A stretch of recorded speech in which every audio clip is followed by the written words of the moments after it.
예수님께서 2000년 전에 그리스도로 이 땅에 오셨습니다. 예수님이 공생의 3년 동안의 사역을 마무리하면서 예루살렘에 올라갔고, 그리고 한 주간 예루살렘 성전에서 또 성전 뜰에서 계속 하나님 나라에 대해서 이렇게 말씀을 증거했습니다. 지금 오늘 이 말씀을 예수님이 하는 이 시간은 그 최후의 한 주간 가운데 화요일이 이렇게 되겠습니다. 그리고 예수님께서 목요일 밤까지 말씀의 사역을 마치고 금요일에 십자가에 못 박히고 죽으신 것을 우리가 알게 됩니다. 예수님의 온갖 모든 관심은 이제 그리스도의 일을 마치는 그 일입니다. 그래서 그리스도의 그 일은 다른 게 아니고 반드시 십자가에 죽으셔야 하고, 그런 말씀대로 3일 만에 부활해야 되죠. 그리고 예수님은 이제 이 말씀을 증거할 시간이 얼마 없다는 걸 너무 잘 알고 있습니다. 그리고 지금 십자가 그걸 생각하고 있어요. 또 그 이후에는 물론 부활이 있는 것을 잘 알고 있죠. 근데 이때 보면은 모든 지도자입니다.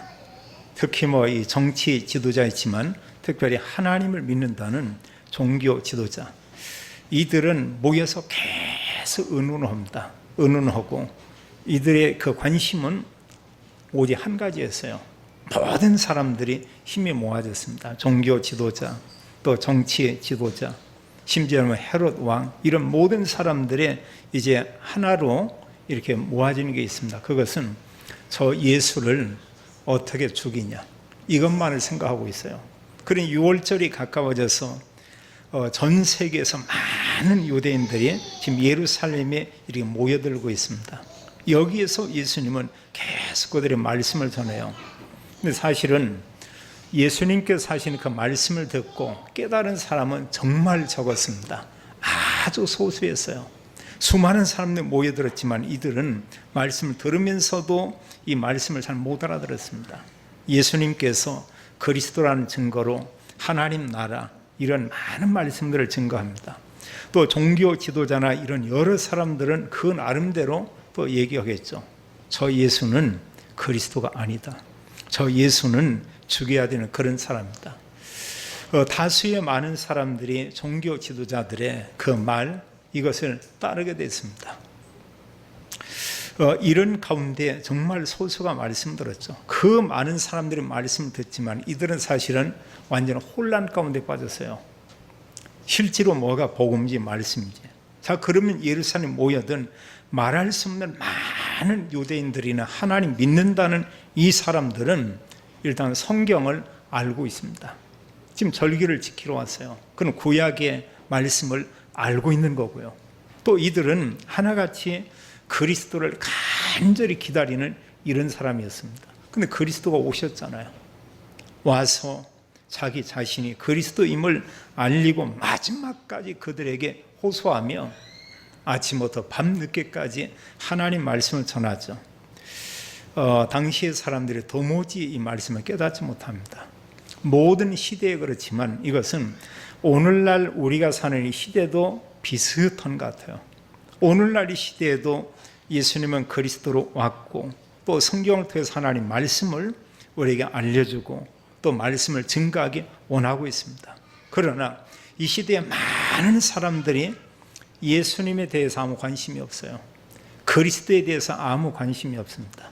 세상은 그렇다 치고 문제는 교회 안에 있는 사람들도 이걸 잘 몰라요. 어느 면에요. 저도 목사입니다만 저를 포함해서 수많은 목회자나 이런 교역자들이 종교 지도자처럼 이러지 않나, 이런 생각도 해보게 됩니다. 온갖 관심이 복음 아니거든요. 모든 관심이 나입니다.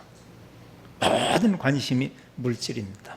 모든 관심이 어떤 자리입니다. 이것 때문에 늘 싸우잖아요. 이것 때문에 싸우고 있잖아요. 또 사실 교회에서는 복음을 전하라고 했지만 한국교회 지도자 대표자는 나가서 다른 걸 얘기하고 있습니다. 복음이 아닌 엉뚱한 것을 전하고 선포하고 있어요. 또 모든 교회들이 거기에 힘을 합치고 있습니다. 성경은 그렇게 말하고 있지 않죠. 예수님께서 만약에 오신다고 하면 책망할 겁니다. 그들에게 뭐라고 할 거예요? 주님이 우리에게 말씀한 것은 복음을 전하라 이렇게 말하고 있죠. 그러다 보니까 교회 안에 많은 성도들이 복음을 잘 모르고 있습니다. 복음을 모른다. 좀 오해가 될지 모르는데요. 복음을 강조하지 않습니다. 어느 면에 모른다는 표현이 맞을지 몰라요. 교회를 30년, 40년, 50년, 60년, 어느 분은 90년을 교회를 다니고도 복음이 뭔가를 잘 모릅니다. 그래서 사실은 성경적인 전도는 이 사람들 할 수가 없어요. 그렇다면 오늘날 이 시대의 교회의 모습이나 예수님 당시의 바리새 교회의 이런 모습이나 크게 다를 바가 없겠죠. 똑같은 게 하나 있습니다. 뭐가 있냐? 두 모습이 복음을 강조하잖아요. 복음을 심지어는 좀 싫어하는 이런 사람도 있습니다.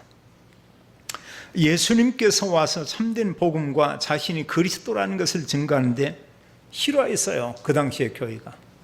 오늘날 이 시대에도 양심을 가진 교역자들이나 성도들이 예수는 그리스도라는 복음을 증거하고 있습니다. 그런데 이것을 싫어하는 교회들이 많이 있습니다.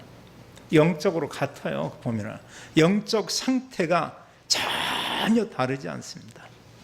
자, 우리는 오늘 말씀을 보면서 우리가 생각을 해볼 필요가 있어요. 내가 복음을 가지고 있다 할지라도요. 복음 분명히 가지고 있습니다. 근데 우리가 어느 사람은 복음과 하나님의 말씀 가진 이런 삶을 사는 그런 사람이 있어요. 그런가 하면 구원받고도 모든 사는 삶이 내 중심인 경우 있습니다. 뭐든지 내가 해야 돼요. 뭐든지 내 뜻대로 해야 돼요. 그리고 뭐든지 보면 자기가 모든 것을 이렇게 다 관장하려고 이렇게 합니다. 이러면 그 나라는 게 과연 이게 뭐냐 그거예요. 그게 정말 복음이냐? 제가 볼 때는 그렇지 않은 경우가 많거든요. 사실 종교 지도자들은 복음 중심이 아닙니다. 근데 그 당시 백성들이 볼 때는 이 지도자는 복음 중심이라고 생각을 했어요.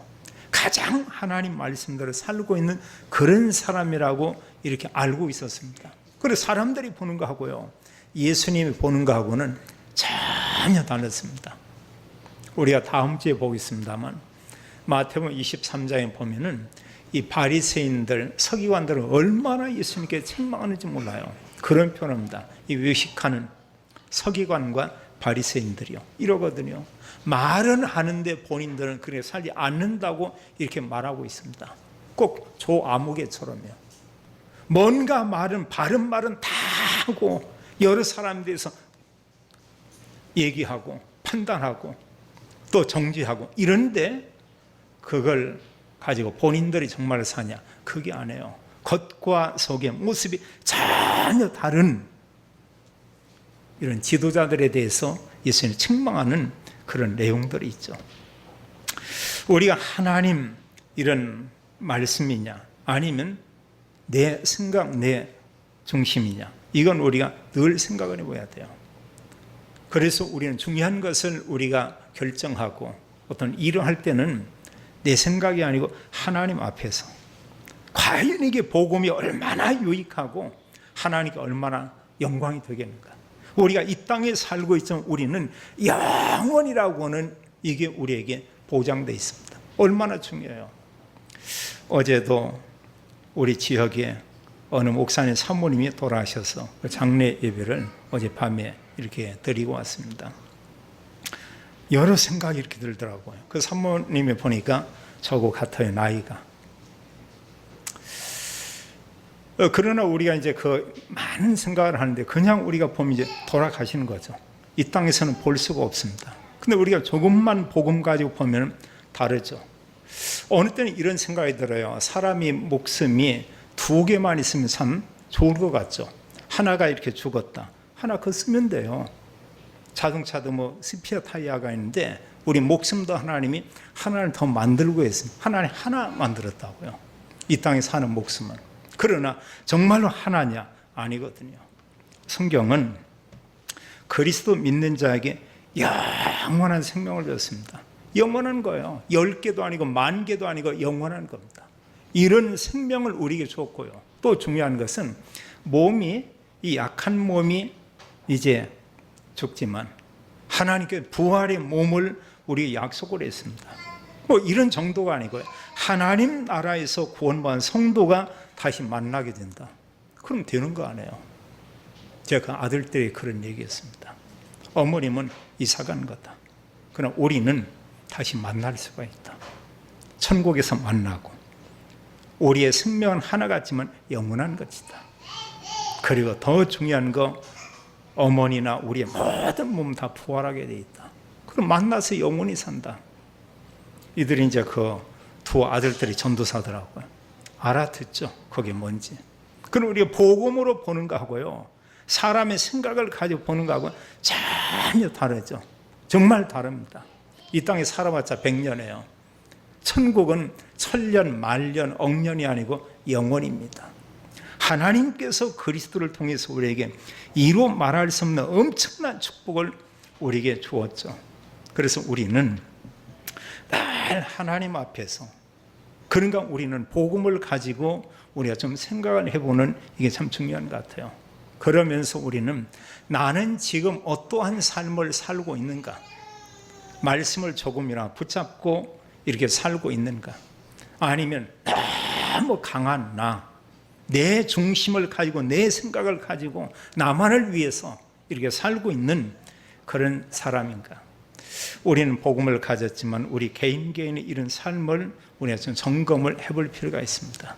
나는 복음을 위해서 얼마나 헌신하고 살고 있는가, 나는 내 곁에 여러 사람들이 얼마나 베풀고 그들을 돕고 이렇게 살고 있는가. 예수님의 관심은 그리스도 오셔서 구원을 이루는 이거였습니다. 그 당시의 지도자의 관심은 나였습니다. 그리고 이들은 보면은 자기 자리였습니다. 그리고 어떻게 하면 저 예수를 죽이냐, 이것만 늘 생각을 했어요. 이러다 보니까 수많은 사람들은 복음도 모른 채 완전 혼란 속에 빠지죠.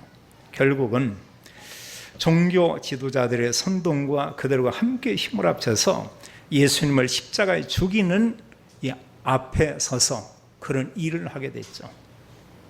얼마나 보면은 안타까운 일입니까? 하나님 믿는다는 그들이 하나님을 외면한 것입니다.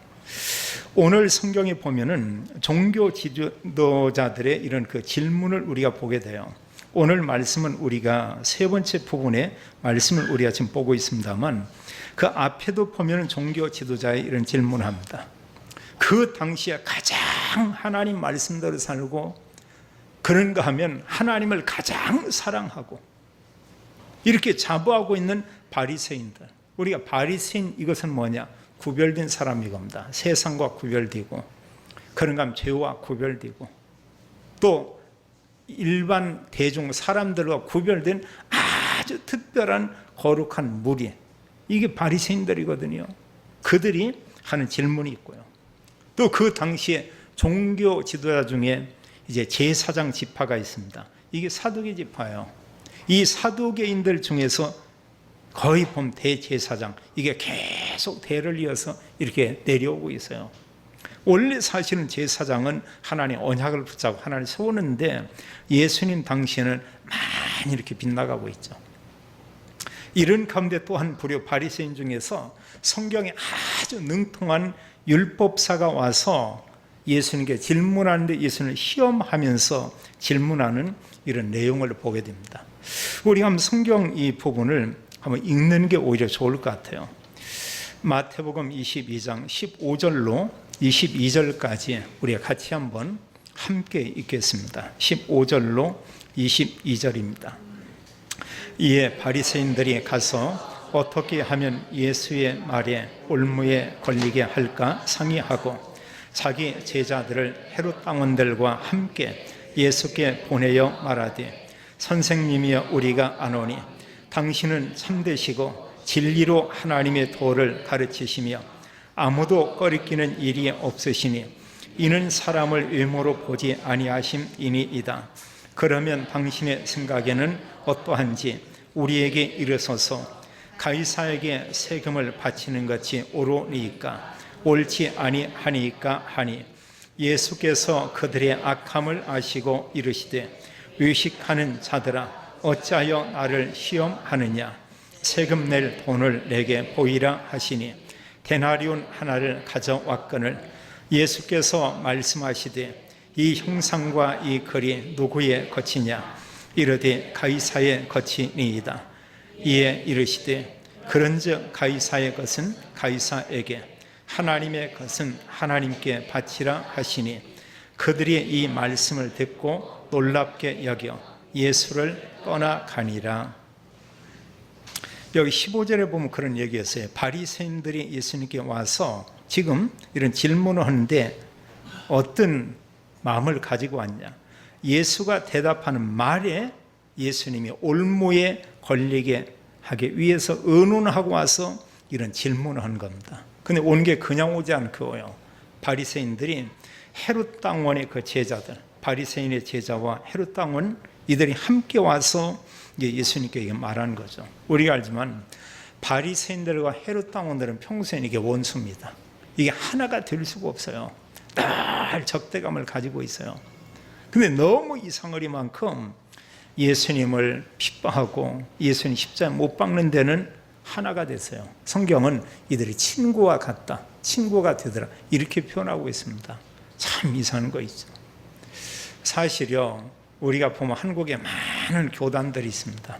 올바른 복음 전하는 사람들 때로 이단 누명 세우고 복음 전을 방해하는 데는 몇백 개 교단이 원리스인지 아니면 이게 통해요. 소통이 되고 합니다. 그래서 평소에는 본인들끼리 모이지 않아요. 함께 예배도 드리지 않습니다. 근데 복음 전하는 사람들이 복음 막는 일에는 다 하나가 돼요. 참 신기한 일이죠. 보면 것은 성령께서 하시는 일은 아닐 겁니다. 뭔가 다른 영이 이렇게 역사하겠죠. 우리가 복음 전한다. 성령이 역사하죠. 사단이 물론 방해도 하고 있습니다. 근데 정말 복음 전하는 게 막는다. 여기에 역사하게 되죠. 지금 여기 보면 바리새인들과 헤롯 당원들이 하나 된다. 이거 성령 역사 전혀 아닙니다. 이들이 힘을 합쳐서 어떻게 하면 그 예수를 그 말에 올무에 빠뜨릴까 이런 생각하거든요. 그리고 가가지고 예수님께 묻는 겁니다. 아주 애매하죠. 헤롯 당원은 가이사 밑에 소속된 이런 사람들일 겁니다. 그리고 가이사는 로마 황제잖아요. 우리가 세금을 바치는 것이 옳으니까 옳지 아니니까 바치라고 하면은 이제 보면 유대인들이 볼 때는 저는 완전히 보면 매국노다, 배신자다, 지도자가 아니다 이럴 거고요. 세금을 내지 말라 이러고 오면 가이사의 법에 이렇게 문제가 생기죠. 예수님이 그런 얘기입니다. 18절에 그러 예수께서 그들의 악함을 아시고 이르시되 외식하는 자들아 어찌하여 나를 시험하느냐. 이게 바리새 종교 지도자들의 이런 중심이고요. 모든 백성들도 이 마음에 함께 동조하고 있어요. 예수님은 외식하는 자야 이랬고요. 그들의 중심을 보면서 말하기를 그들의 악함을 주님이 알고 이렇게 말했다. 이렇게 말하고 있습니다. 그래서 세금 낼 돈 내게 보이라. 데나리온이죠. 가이사의 얼굴이 거기에 새겨져 있습니다. 이때 예수님을 간단히 얘기해요. 그들에게 말하기를 가이사의 것은 가이사에게, 하나님의 것은 하나님께 바치라. 더 이상 할 말이 없는 거죠. 이 얘기를 듣고 있다가 날 또 이게 보면 묘합니다. 바리새인들하고 사두개인들 이게 안 좋아요. 우리나라에 여당 야당이 있듯이 이게 막 아주 팽팽하잖아요. 이 당시에 너무나 똑같습니다. 바리새인 중에는 거의 보면은 대제사장이 안 돼요. 사두개인들이 완전히 털을 잡고 있습니다. 자기들이. 그래서 절대로 우리가 보면 바리새인들에게 제사장 직분을 넘기면 우리 당은 망한다. 꼭 한국같이 보면은요. 우리가 어떻게 잡은 정권인데 이것을 우리가 또 넘길 수 있느냐. 다 망한다. 안 된다. 놀고 자빠진 거예요. 우리가 알지만. 지금 그 나라가 어떻고요? 백성들이 어떠하고? 그럼 더 크게 그 정치인 문제냐? 이 교의 문제입니다. 하나님은 정치 탓하지 않았어요. 교회를 얘기했고, 교회가 하나님 언약을 놓칠 때 보면은 노예가 되고 또한 포로가 되고 속국이 되고 전쟁이 일어나고 계속해서 이런 재앙들이 일어나고 있었죠. 사회 문제가 아니고 오늘날 모든 문제는 교회 문제고, 교회 안에 들어가서 보면 정말 문제는 뭐냐, 교회가 복음을 잃어버린 이런 시대가 된 겁니다. 저 교회 수십 년 다니는데, 평생 다니는데 복음 모른다니까요. 어느 사람은 100년 교회 다니고 있다가 죽었는데 가보니까 그 간 데가 지옥이다. 지금 이 꼴 났어요, 보면은요. 이 바리새인들 그렇지만 사두개인들은 더 말할 게 없습니다. 이들은 영적인 부분에 대해서는 완전 무지예요. 거기 하면 23절로 한번 27절까지만 같이 한번 읽겠습니다. 23절로 27절. 부활이 없다는 사두개인들이 그날 예수께 와서 물어 이르되, 선생님이여, 모세가 일렀으되 사람이 만일 자식이 없이 죽으면 그 동생이 그 아내에게 장가들어 형을 위하여 상속자를 세울지니라 하였나이다.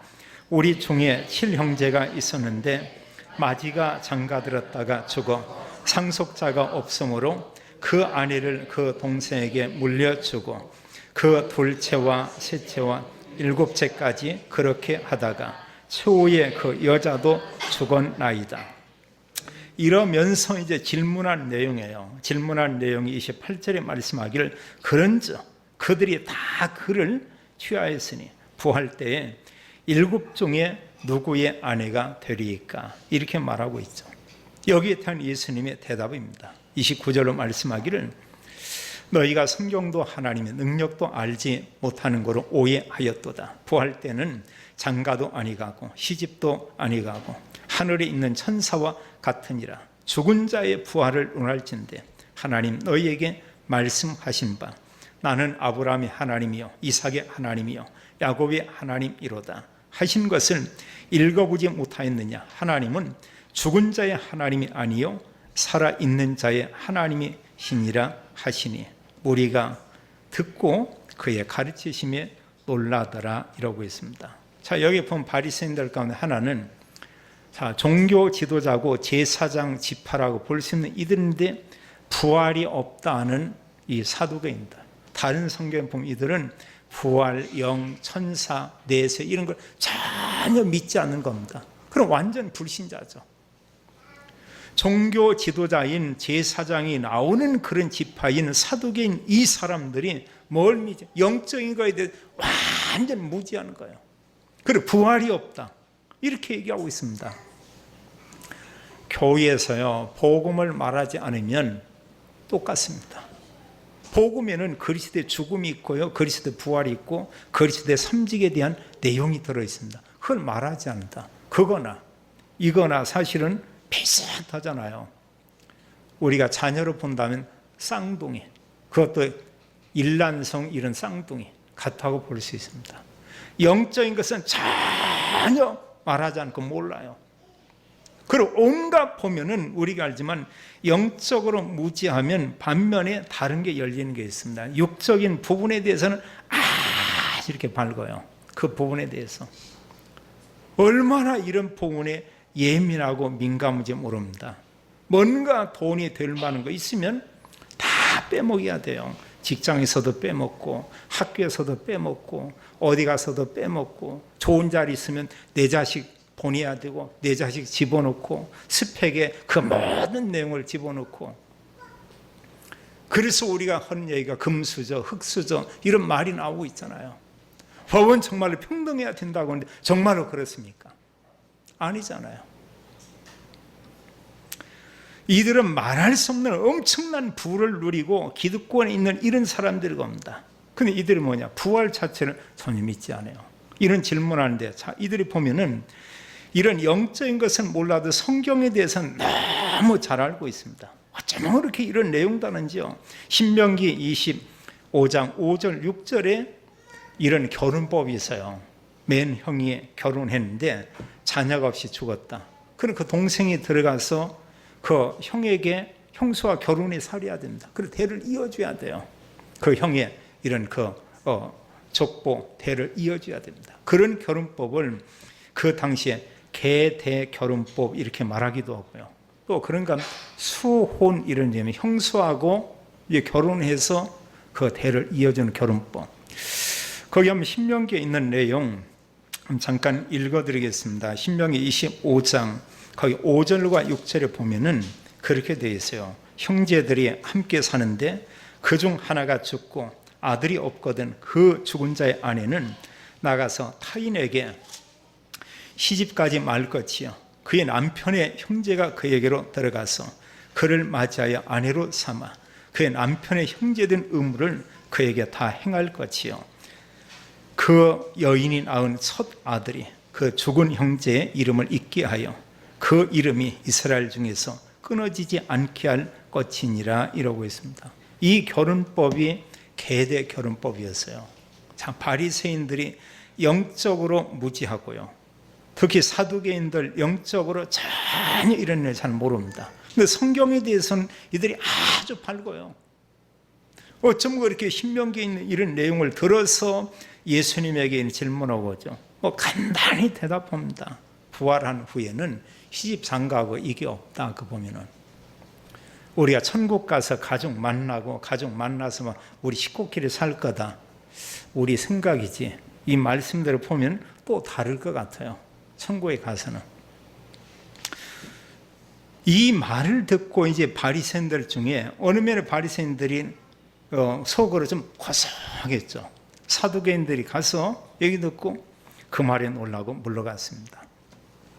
오늘 성경의 본문 내용 그거예요. 34절 보면 자 사두개인들이 대답할 수 없게 했담을 듣고 바리새인들이 듣고 함께 모여서 의논했습니다. 이런 가운데 가장 성경에 능통한 이제 한 율법사를 이제 보낸 거죠. 근데 성경에 보니까 35절에 그랬어요. 그 중에 한 율법사가 예수를 어떻게 물었다고요? 시험하여 못해. 이것 보고 뭐라고 하냐? 고약하다고 합니다. 저놈은 고약해. 저놈은 고약해. 이게 뭐 얼마나 고약해 보면은 이게요. 고작 의논해서 이들이 생각하는 것이 어떻게 하면 이제 그 예수를 시험에 빠뜨리나 온갖 생각이 그거예요. 그리고 예수께 와서 예수께 시험하여 묻되 이러면서 묻는 내용이 있죠. 뭐라고 묻냐? 예수는 시험하여 묻되 율법 중에 어느 계명이 크니까 이렇게 묻고 있죠. 여기에 대해서 예수님께서 말씀하고 있습니다. 37절로 40절까지 같이 한번 읽겠어요. 예수께서 이르시되 내 마음을 다하고 목숨을 다하고 뜻을 다하여 주 너희 하나님을 사랑하라 하셨으니 이것이 크고 첫째 되는 계명이요 둘째도 그와 같으니 내 이웃을 내 자신같이 사랑하라 하셨으니 이 두 계명이 온 율법과 선지자의 강령이니라. 예, 아멘. 이 말씀하니까 이 율법사가 더 이상 할 말이 전혀 없는 겁니다. 제 나름대로는 가장 똑똑하죠. 성경 잘 알고 있습니다. 알고 있는데 율법사, 이 바리새인이 이 유능한 사람이 뭘 모르고 있냐? 그리스도만 모르고 있는 거예요. 예수님께서 그리스도로 오셨는데 이 사실만 그들이 전혀 모르고 있는 겁니다. 그런다면 이런 사람들을 보고 우리가 뭐라고 하냐? 종교인이라고 하고 그들의 평생의 신앙생활을 우리가 종교생활이라고 이렇게 말하게 됩니다. 언젠가 어느 분이 정확한 복음을 듣고 나서 이분이 막 우는 걸 이렇게 봤어요. 그분이 이제 일반 교단에 오랫동안 다니고 있다가 이제 어느 모임에 참여해서 복음에서 처음 들은 거예요. 1강에서 구원의 길 얘기했습니다. 그걸 듣고요. 2강에서 이제 EBS의 개인 양육 메시지 그 내용을 가지고 얘기했어요. 구원은 이런 거고 정말 구원이 확신이 있는가? 그분이 물었어요. 주저주저하면서 대답을 잘하네요. 복음과 종교는 이런 거다. 우리에게 대적인 이제 사단이 있다. 우리 이제는 모든 문제 끝났지만 우리에게 새로운 갈등이 또 있다. 이제 하나님 만나자.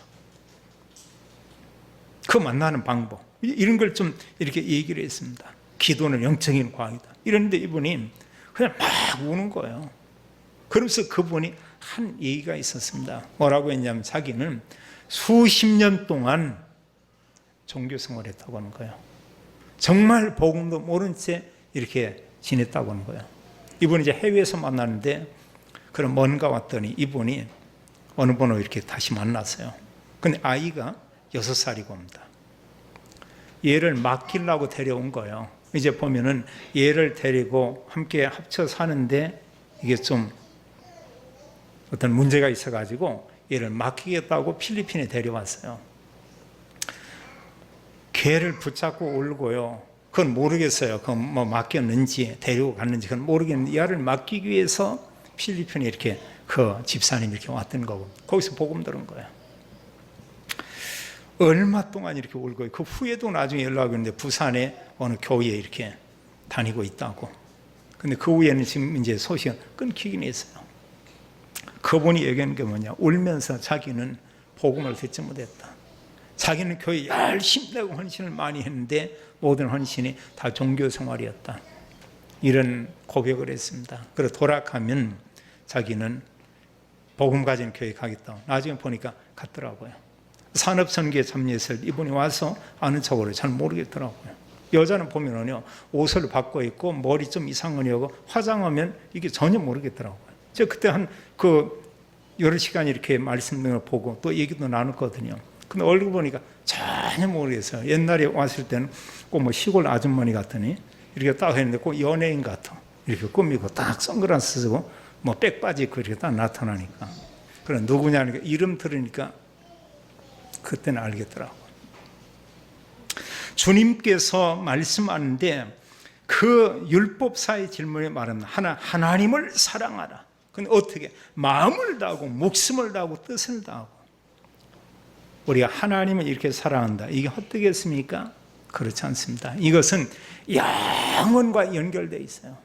이것은 복음과 연결되어 있습니다. 하나님 사랑은 교회 사랑과 다 이게 연결되어 있습니다. 물론 교회 안에 여러 성도가 있죠. 연결되어 있어요. 또 주님께서 말씀하기를 또 둘째도 그와 같으니 사실은 뭐냐? 같다고 하는 거에 보면 첫째 거나 다를 바가 없다. 이웃을 내 몸같이 사랑하라 이라고 했습니다. 오늘날은 사람들이 자기 사랑, 여기지 이웃 사랑 거의 없습니다. 심지어 자녀들 부모 사랑 거의 없습니다. 부모는 자녀에 대해서 아직도 많은 사랑을 베풀어요. 부모는 자녀에 대해서 24시입니다. 그건 틀림이 없어요. 그런데 자녀는 부모에 대해서 1년에 1시 이런 정도입니다. 1년에. 명절 때 잠깐 생각, 생일 때 뭔가 부담돼. 어느 못된 놈은 부모님 차라리 안 계셨으면 참 좋을 것 같다. 왜냐하면 돈 써야 되니까. 이런 경우도 있습니다. 못된 놈이죠. 우리에게 말씀할 이웃을 사랑하는데 내 몸처럼 사랑하라. 그럼 이웃은 누구면 교회 안에 모든 성도고요. 내 곁에 있는 불신자, 신자 관계없이 모든 사람에 대해서 사랑을 하라 이렇게 말하고 있습니다. 우리는 그리스도의 그 사랑을 알고 있어요. 하나님께서 우리에게 베푼 그 사랑, 아가페 사랑. 이걸 우리가 마음에 담으면 누구든 다 사랑할 수 있습니다. 못하면 우리에게 풀어야 돼요. 이거요. 이거 뭔가 해결해야 됩니다. 그게 때로 사탄의 통로가 돼요. 사단이 그걸로 계속 우리를 힘들게 합니다.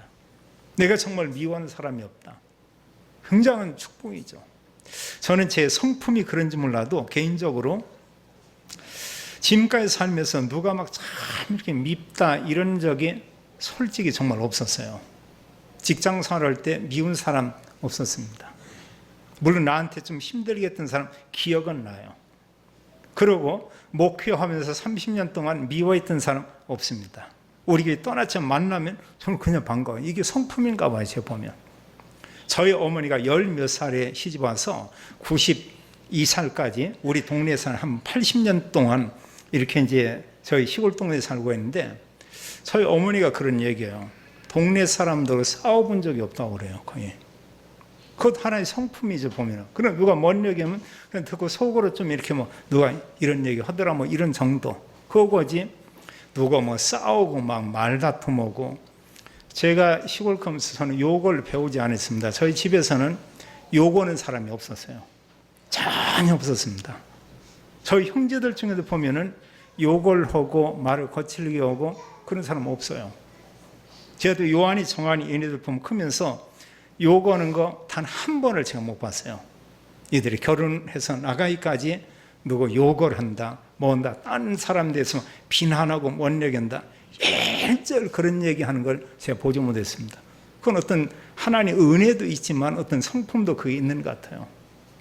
그럼 누가 뭔 얘기, 어느 사람은 심각하게 봤는데 저는 웬만한 사람 뭔 얘기, 저는 심각하지 않아요. 보면 뭐 일상 그냥 있는 건데 뭐 그런 일들은. 그럼 뭐 심각합니까? 그냥 개같이 있어도 요즘 KTX는 잘 달리더만요.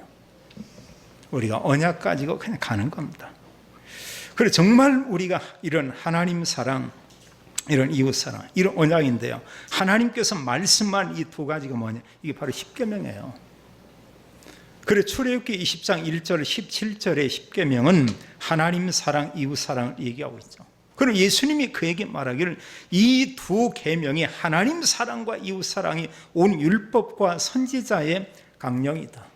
이게 사실은 성경의 바로 이제 핵이다. 이런 얘기가 있죠. 물론 가장 중요한 핵은 오직 그리스도입니다. 그렇다면 하나님 말씀 가지고 구원받은 우리는 어떻게 살아야 하는가? 성경은 하나님 사랑하라. 우리 교회 사랑해야 돼요. 성도 사랑해야 됩니다. 나는 교회에 대해서 마음이 없다. 회개해야 됩니다. 나는 성도들에 대해서 어떤 관심이 없다. 우리가 많은 생각을 해야 돼요. 또 주님께서는 우리의 이원 모든 사람들의 사랑하라. 그런 사랑하는 그 내용은 뭐냐? 그 배려고요. 그게 나눔이고요. 다른 사람 우리가 뭐 또 사드리기도 하고 이런 이 속에 다 사랑이 담겨 있어요. 그러면서 그건 이제 겉에 드러나지만 내용적인 건 우리가 정말 영원 사랑해야 되죠. 그분에게 오직 그리스도. 우리가 복음 전해줘야 됩니다. 그래서 주님은 구원받은 우리에게 참된 전도와 선교하라고 했어요. 그래서 십자가에 죽으시고 부활한 예수님 마지막 말씀은 너희는 모든 민족으로 제자 삼으라. 만민에게 복음 전파하라. 땅끝까지 이르러 예수님이 그리스도라는 이 복음을 증거하라. 이렇게 말하고 있죠. 내 중심이 되면 우리는 복음 말할 수 없습니다. 다른 사람 사랑할 수 없습니다. 하나님의 그 사랑, 주님께서 내게 알게 한 이 참된 복음, 영원한 복음, 이게 너무 감사하고 구원의 감격, 은혜 속에 있으면 사랑은 흘러가게 돼 있어요. 사랑은 넘쳐나게 돼 있습니다. 우리 주변에 있는 사람들은 그 사랑에 대한 은혜, 그 은택을 입게 돼 있어요. 나는 하나님과 이웃을 사랑하는 마음을 가지고 있는가? 또 정말로 하나님과 이웃 사랑하는 이런 실천은 어느 정도인가? 하나님 우리에게 모든 것을 다 주었습니다. 이미 영적인 축복 다 주고 우리가 하루에 3번 아니면 좀 어려운 사람은 하루에 1번 밥을 먹을 수 있는 우리 은혜를 주었습니다. 이제 우리는 하나님 사랑하고 우리 곁에 모든 사람을 사랑 돕고 섬기고 배려하고 축복하는 소망교회 모든 성도가 되기를 예수님의 이름으로 축원합니다. 하나님 감사와 영광을 올립니다. 우리에게 예수님만이 그리스도인 복음을 알게 했습니다. 우리를 사랑하사 그리스도가 오시어 십자가에 죽기까지 우리 개인을 사랑했습니다. 말씀대로 부활하심으로 완전한 구원을 이루었습니다. 이런 영적인 축복 날마다 가지고 누리며 그리스도의 그 사랑, 그 복음 전하는 전도자, 증인의 삶을 살도록 하나님 축복해 주옵소서. 교회에 다니는 사람들이 복음을 잘 모릅니다. 그들에게 복음을 알게 하고 우리가 그들을 섬겨주고 우리 곁에 많은 불신자들이 있습니다. 그들도 우리가 사랑하고 축복하고 섬겨주고 그들에게도 우리가 좋은 것을 나누고 이러면서 예수만이 그리스도인 복음을 증거하는 전도자의 삶을 살도록 하나님의 모든 성도와 렘넌트들을 축복해 주옵소서. 주 예수 그리스도 이름으로 기도하옵나이다. 아멘.